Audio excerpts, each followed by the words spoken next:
Icambere nuko ifatwa n'ifungwa rya Florian Irangabiye ryakozwe ku mvo z'igikenye, ku mvo zo kugomba gutoteza abatavuga rumwe n'ubutegetsi bwa CNDD-FDD, kuko uretse yuko yari umumenyeshamakuru, uretse yuko kandi yari mu Barundi bashikiriza ivyiyumviro ku ubutegetsi bw'Igitega budakunda, nta kindi caha na kimwe yakoze, kanatsinda icaha bamwagirije ni icaha biboneka yuko kitashobora gukorwa n'umuntu nka Florian Irangabiye. Mugabo ico tuzi nuko yari umumenyeshamakuru kandi yashikiriza ivyiyumviro ku muri bashobora kuba badakunda.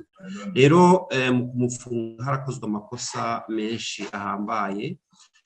Irya mbere twovuga ni ingene yafungiwe muri documentation mu bajejwe iperereza, hama bakarenza cane ku rugero rudasanzwe ikiringo bisanzwe bitekanywa n'amategeko, kuko nagomba nibutse yuko muri documentation abajejwe iperereza bashobora gufunga umuntu n'ivyo, mugabo amategeko ntabemerera yuko barenza iminsi 7 umuntu bamufunze.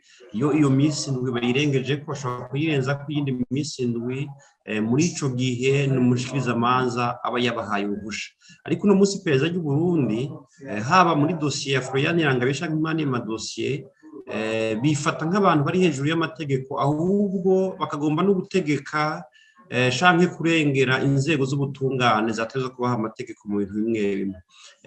Irindi kosa rigira kabiri ryakozwe ku fungwa rya Florian Irangabiye, ni ukuntu urwego rw'iperereza ruguma rugomba kwivanga mu bijanye na dosiye iri mu butungane, kandi tuzi yuko amategeko atemera yuko urwo rwego ruja gutanga amategeko haba muri parke haba mu butungane, kuko iyo bafashe umuntu hama bakamushikiriza parke, ubushikiriza amanza, muri ico gihe akazi kabo baba bagahejeje.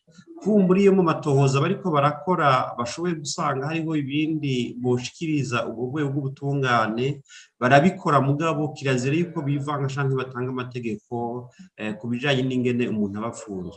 Kandundura n'ingene uwo mukenyezi yarungitswe mw'ibohero ry'Imuyinga, akarungikwayo bitamenyeshejwe abatwara ibohero rya Mpimba, bitamenyeshejwe umuryango, nawe nyine atabimenyeshejwe, ikibagiwe coco n'abavoka biwe, kugeza naho mu nyuma vyagaragaye yuko babandanye bamurengutsa ngo aje kuburana i Bujumbura nk'uko yoba ari mu bantu basanzwe bagifungiweho yari afungiwe. Bisigura yuko urwego rw'iperereza rwamutwaye nk'uko rwoba ari umunyuruje. Ivyo navyo bija bitandukanye cyane n'ibitekanywa n'amategeko, bitandukanye n'ibyo kubahiriza agateka kazina muntu, bitandukanye n'ingene ubutungane bwatezwa gukora. Iyo hakozwe rero amakosa amwe nayo, ibwirizwa shingiro mu ngingo ya 23 rivuga yuko kizira kaziririzwa yuko leta y'u Burundi canke inzego zikorera bokora ibintu bihohotera uburenganzira bw'abanyagihugu. Rero kuri iki tubona yuko inzego za leta, ni kuvuga urwego rw'iperereza rusanzwe rurongowe canke rukukira urwego rw'umukuru w'igihugu, ruriko rwivanga mu kungene ubutungane bukora, rwahohoteye uno mukenyezi akaba n'umumenyeshamakuru. Bikaba ibintu rero bitandukanye n'amategeko y'u Burundi, duhere kw'ibwirizwa shingiro ingingo ya 23, ingingo y'19 ivuga yuko amasezerano mpuzamakungu Burundi bwateye ku mukono, nayo nyene afatwa yuko yoba agize ibwirizwa shingiro, nayo nyene yarahonyanzwe.